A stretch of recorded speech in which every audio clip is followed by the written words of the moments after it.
پیارے پیغمبر علیہ الصلاۃ والسلام کے حوالے سے آتا ہے کہ اللہ کے نبی علیہ الصلاۃ والسلام کان اجود الناس، وہ تمام تر لوگوں سے زیادہ سخی تھے۔ عام دنوں میں ان کی روٹین یہ ہوا کرتی تھی۔ ایک روایت میں آتا ہے پیارے پیغمبر علیہ الصلاۃ والسلام نے فرمایا اپنے متعلق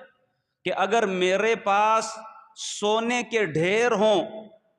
تو رات آنے سے قبل وہ سب کے سب ڈھیر سونے کے میں لوگوں میں تقسیم کر دوں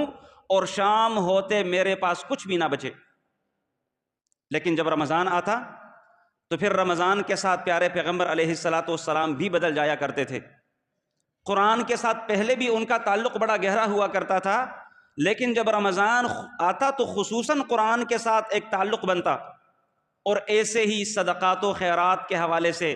پیارے پیغمبر علیہ الصلاۃ والسلام جب رمضان آتا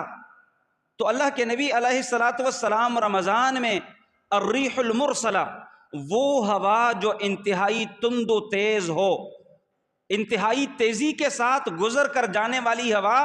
اس سے بھی کہیں بڑھ کر پیارے پیغمبر علیہ الصلاۃ والسلام صدقات و خیرات دیا کرتے تھے۔